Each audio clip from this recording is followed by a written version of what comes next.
kasih atas kesempatannya. Perkenalkan, nama saya Arsamdallah dengan NIM 2019-210137. Di sini saya akan mempresentasikan tentang definisi tabungan. Apa sih tabungan itu? Tabungan adalah simpanan uang di bank yang penarikannya hanya dapat dilakukan menurut syarat tertentu. Umumnya, bank akan memberikan buku tabungan yang berisi informasi seluruh transaksi yang Anda lakukan dan kartu ATM lengkap dengan nomor pribadi atau PIN. Dalam perkembangannya saat ini terdapat beberapa jenis tabungan yang tidak lagi menggunakan buku tabungan melainkan menggunakan internet atau mobile banking.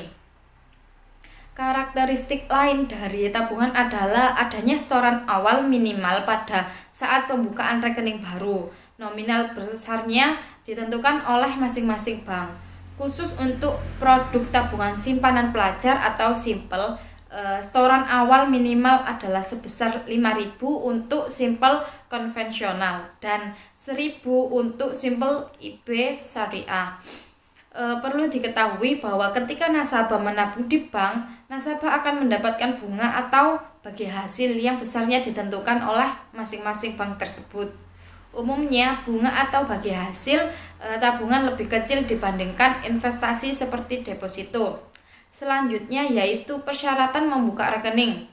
Secara umum, sebelum membuka sebuah rekening baru pada lembaga keuangan, nasabah wajib menyiapkan beberapa hal penting untuk mendukung kelancaran proses pengajuannya. Oleh sebab itu, nasabah perlu menyediakan dokumen berupa yang pertama ada identitas diri sah yang dikeluarkan oleh pemerintah berupa kartu identitas penduduk atau KTP.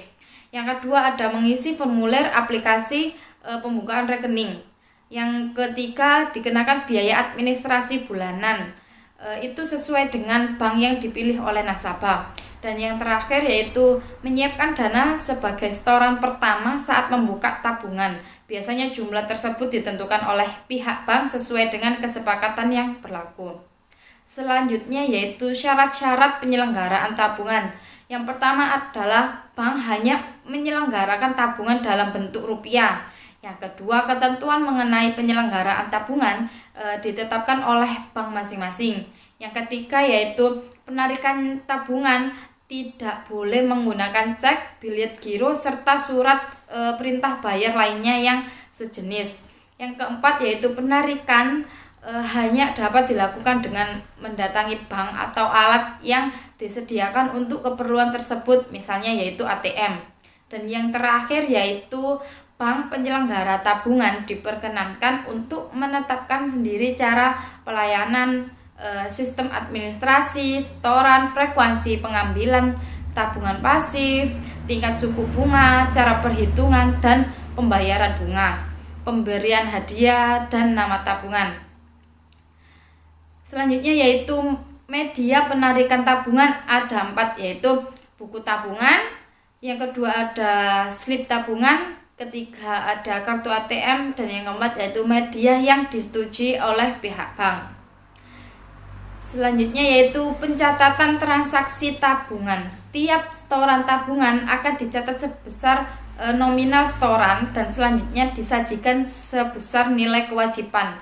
Perhitungan bunga tabungan yaitu berdasarkan saldo terendah, berdasarkan saldo harian atau rata-rata, berdasarkan saldo berjenjang atau progresif. Yaitu bunga tabungan sama dengan nominal dikali rate dikali hari bunga dibagi 365. Dan yang terakhir yaitu penutupan tabungan. Penutupan tabungan yaitu penarikan atau pengambilan keseluruhan saldo tabungan yang menjadi hak penabung karena keinginan yang bersangkutan untuk berhenti menjadi penabung, seperti rekening tidak aktif, saldo minim, dan permintaan sendiri penabung meninggal dunia. Sekian presentasi dari saya, terima kasih. Selanjutnya akan dilanjutkan oleh rekan saya. Assalamualaikum warahmatullahi wabarakatuh. Terima kasih atas kesempatannya. Perkenalkan, nama saya Rizky Maulana dengan NIM 2019-210139. Nah, di sini saya akan melanjutkan penjelasan dari rekan saya yang di mana di sini saya akan menjelaskan tentang pembukaan tabungan. Nah, pembukaan tabungan sendiri merupakan awal nasabah menjadi nasabah tabungan. Nah, jadi nasabah di sini diminta untuk mengisi sebuah formulir pembukaan tabungan yang memuat data pribadi calon nasabah. Kemudian nasabah diberikan sebuah passbook untuk mencatat segala transaksi yang menyangkut rekeningnya. Nah, di sini ada contoh.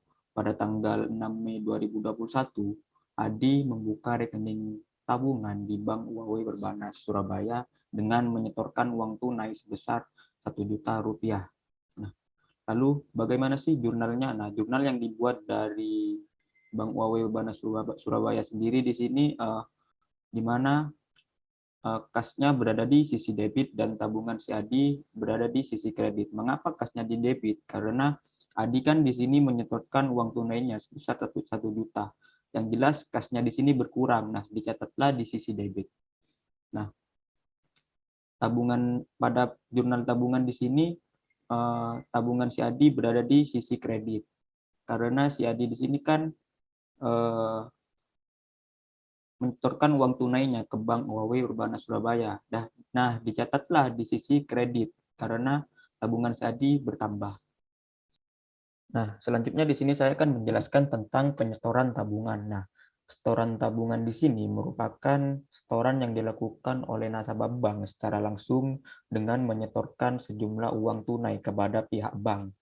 Biasanya setoran tunai ini seperti kita kayak ke sebuah teller menyetorkan uang tunai tabungan. Nah, di sini ada contoh.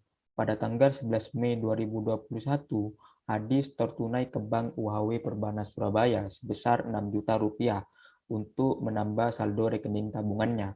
Nah, di sini jurnal yang dapat dibuat Bank UHW Perbanas Surabaya, di mana di sini dicatat kasnya berada di posisi debit sebesar 6 juta rupiah. Nah, mengapa dicatat di posisi debit? Karena Adi di sini kan menyetorkan uang tunainya ke Bank UHW Perbanas Surabaya. Yang jelas kasnya Adi di sini berkurang. Nah, dicatatlah di posisi debit.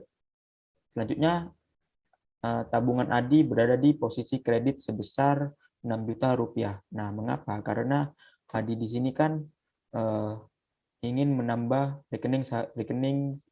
ingin menambah saldo rekening tabungannya.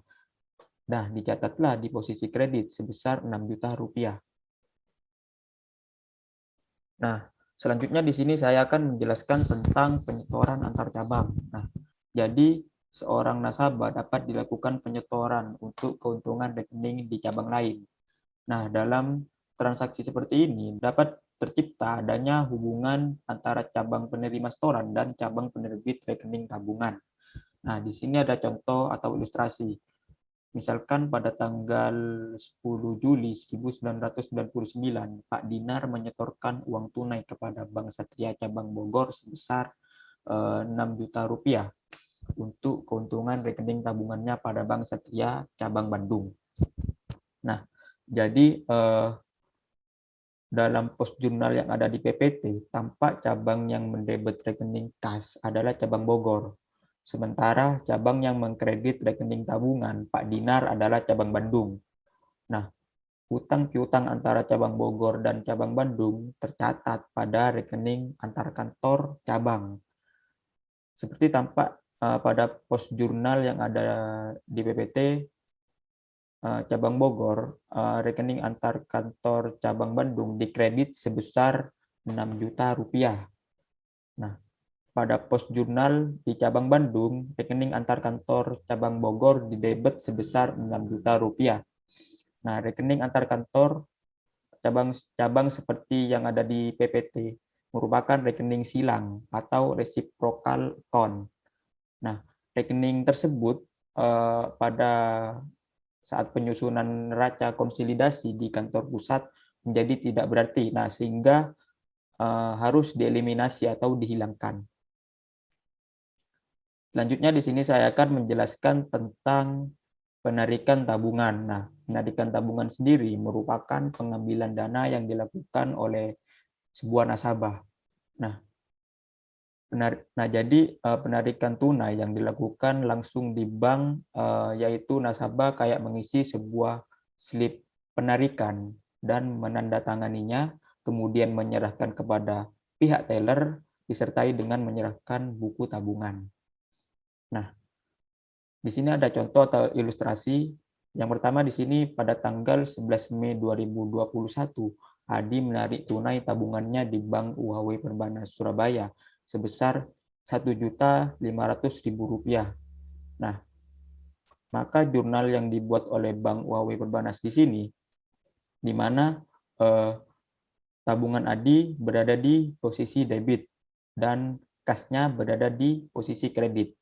Mengapa tabungan Adi di sini berada di sisi debit? Karena Adi di sini kan menarik uang tunai tabungannya ke Bank UHW Perbanas Surabaya. Yang jelas tabungannya di sini kan berkurang. Nah, dicatatlah di posisi debit. Nah, di kas di sini berada di posisi kredit sebesar Rp1.500.000. Mengapa? Karena kasnya Adi di sini kan selagi Adi di sini menarik tabungannya, di mana kasnya Adi di sini kan malah bertambah, yaitu sebesar Rp1.500.000. Nah, dicatatlah di posisi kredit karena bertambah kasnya. Nah, di ilustrasi kedua, yaitu pada tanggal 11 Mei 2021, Adi menarik tabungannya melalui mesin ATM Bank UHW Perbanas Surabaya sebesar Rp2 juta. Nah, mengapa pada jurnal tertulis Rp2.005.000 dan di ilustrasi tertulis Rp2 juta? Nah, karena penarikan tunai melalui mesin ATM itu kan dikenakan sebuah biaya administrasi yaitu sebesar Rp5.000. Nah, dicatatlah di jurnal yaitu Rp2.005.000. Nah, selanjutnya di sini saya akan menjelaskan tentang perhitungan bunga tabungan. Nah, pemegang rekening tabungan itu akan mendapatkan kayak berupa imbalan, berupa sebuah bunga. Nah, di mana besarnya bunga tabungan dihitung dari jumlah saldo terendah pada bulan laporan dikali dengan suku bunga per tahun, kemudian dikali dengan jumlah hari pada bulan laporan, dan dibagi dengan jumlah hari pada 1 tahunnya. Nah, di sini ada rumus bunga tabungan yang dimana suku bunga dalam persen dikali 31 hari per 365 dikali saldo terendah pada bulan yang telah ditentukan. Nah, di sini ada contoh saldo terendah tabungan IRA yaitu sebesar Rp10 juta dan dikenai bunga yaitu sebesar 10% per tahun. Nah, jadi dapat dihitung yaitu bunga tabungan sama dengan 10% dikali 31 per 365 dikali Rp10 juta. Nah, hasilnya yaitu 82.192. Nah, dicatatlah di jurnal yaitu bunga tabungan di debit sebesar 82.192 dan tabungan IRA di posisi kredit yaitu sebesar 82.192. Nah, bunga itu kan pasti dikenakan kayak sebuah pajak. Nah, jadi pajak di sini dihitung yaitu 20% dikali hasil dari bunga tabungan tadi yaitu sebesar 82.192. Nah, hasilnya yaitu 16.438. Nah, diperolehlah bunga bersihnya yaitu sebesar 65.753. Nah, di jurnal tersebut di pajak yaitu tabungan IRA yaitu di debit sebesar 16.438 dan utang PPH atau pajaknya yaitu di kredit sebesar 16.438. Nah, selanjutnya di sini saya akan menjelaskan tentang jurnal penutupan rekening. Nah, jurnal penutupan rekening di sini mengharuskan suatu debit dimasukkan ke masing-masing akun sementara yang memiliki saldo kredit.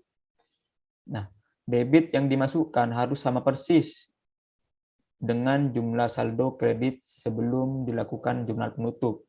Nah, tujuannya adalah untuk mendapatkan saldo akun menjadi 0. Nah, jadi penutupan rekening di sini seorang nasabah tabungan harus dilakukan pada cabang penerbitnya karena seluruh proses penutupan harus diketahui dan disetujui oleh bank penerbit tabungan yang bersangkutan.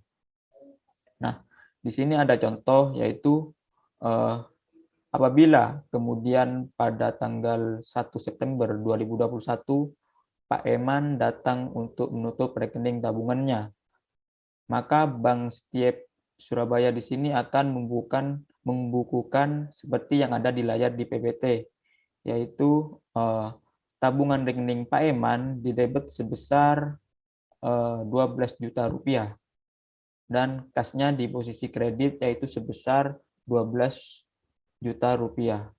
Nah, dengan dibukukannya jurnal yang ada di PPT, saldo tabungan Pak Eman tidak akan tampak lagi pada perincian rekening tabungan di neraca.